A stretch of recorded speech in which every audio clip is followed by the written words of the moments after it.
Organisation Public Interest SA says it wants the Deputy President, Paul Mashatile, to explain some of his financial relationships with people who've been linked to corruption and state capture. News 24 this morning reporting that Mashatile has often spent time at homes and buildings owned by Edwin Saudi and other business people who are doing business with government. They claim that he seems to have been able to get control of resources through other people and often use the homes to entertain young women. There have been no public comments on the claims from Mashatile so far, at least so far as I have seen.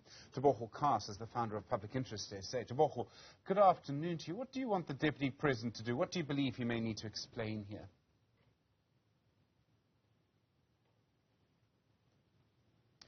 Tebogo Khaas, I don't know if you still muted yourself. Sorry about that.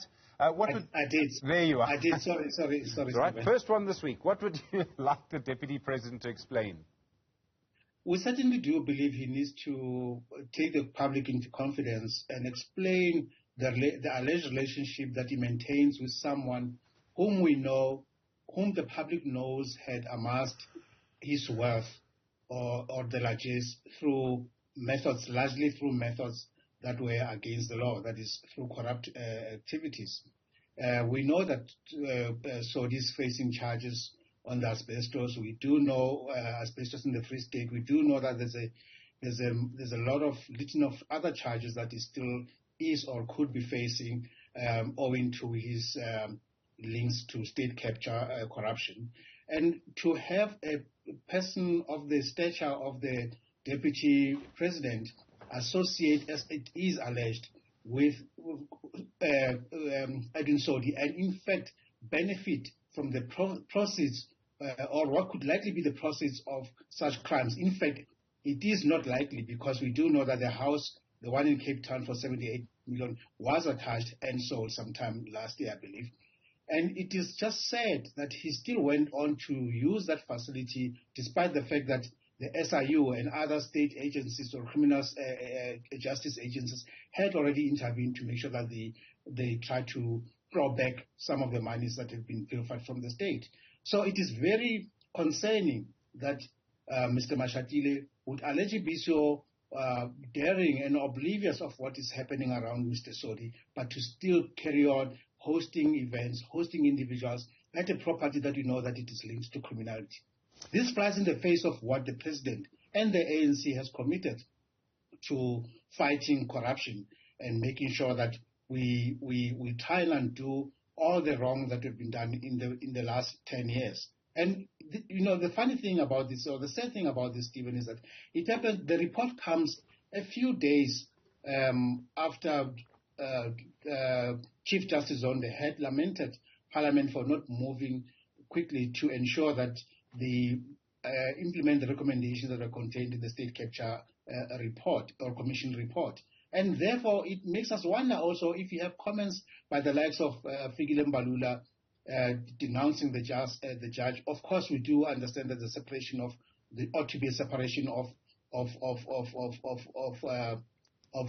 roles between the state, between government and the judiciary. But Chief Justice Zondo is right. He's correct. Is correct to actually raise the fact that Parliament is dragging its feet on a report that he had presented to them. Because what we see is that we don't see any state capture corruption being prosecuted. We don't see people being taken to account. We don't see mechanisms being put in place to ensure that what happened during state capture wouldn't happen under this Parliament. And certainly we have a lot to be worried about.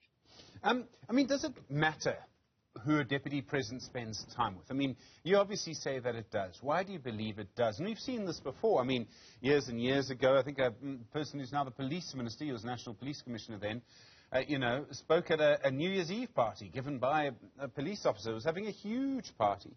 Why does it matter who politicians spend time with? Does it lead to questions about other relationships they may have? In one word, optics to start with. But most importantly, as the saying goes, birds of a feather perambulate together, or birds of a feather flock together.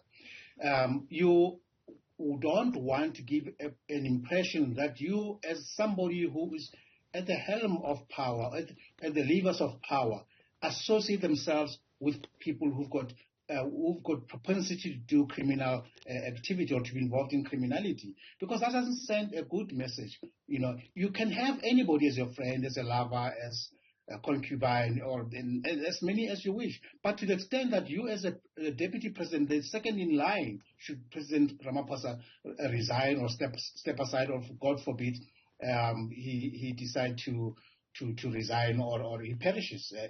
We have got Deputy President Mashatile likely to take over. Is that the kind of president that we want to see, fraternizing with people who have been cited for corruption or criminality? No, that's not the kind of president that we want.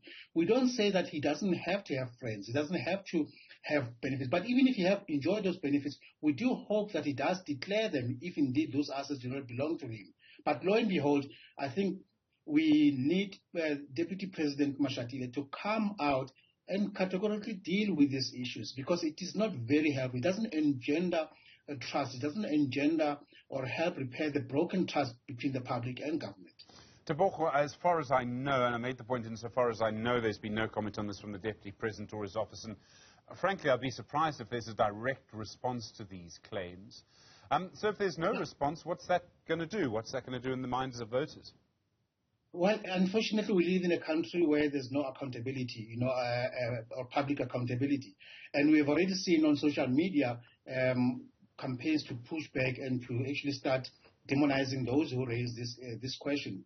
And yes, it might very well be that the campaign to discredit Paul Mashatile, but we cannot keep a blind eye to facts. If it is true, if it is indeed verifiably true that he has used a facility that he ought not to be using, or that was under attachment by the Criminal Justice Authority, he has to answer for that. But hey, we don't expect him to answer, because as you know, going back from when he was still Premier of Gauteng and different capacities, MECs and chairperson of Gauteng, there's been reports of malfeasance, and he has never said a thing publicly. And as it is the case with the ANC, as long as you are not charged, you don't have to account, you don't have to step aside. But we really hope that for the sake of good governance, for the sake of leading by example, Mr. Mashatile ought to come out publicly and explain himself off. And there may very well be that there's no wrongdoing that is impugned, or that is occurred. And we are certainly not impugning any such. But it would be helpful if Mr. Mashatile himself comes out and makes sure that he deals with these allegations decisively, because this is worrisome to everybody who really cares about what we've gone through and what we hope to do with this country going forward. Tebogo Khaas, thank you. Founder of Public Interest SA, really do appreciate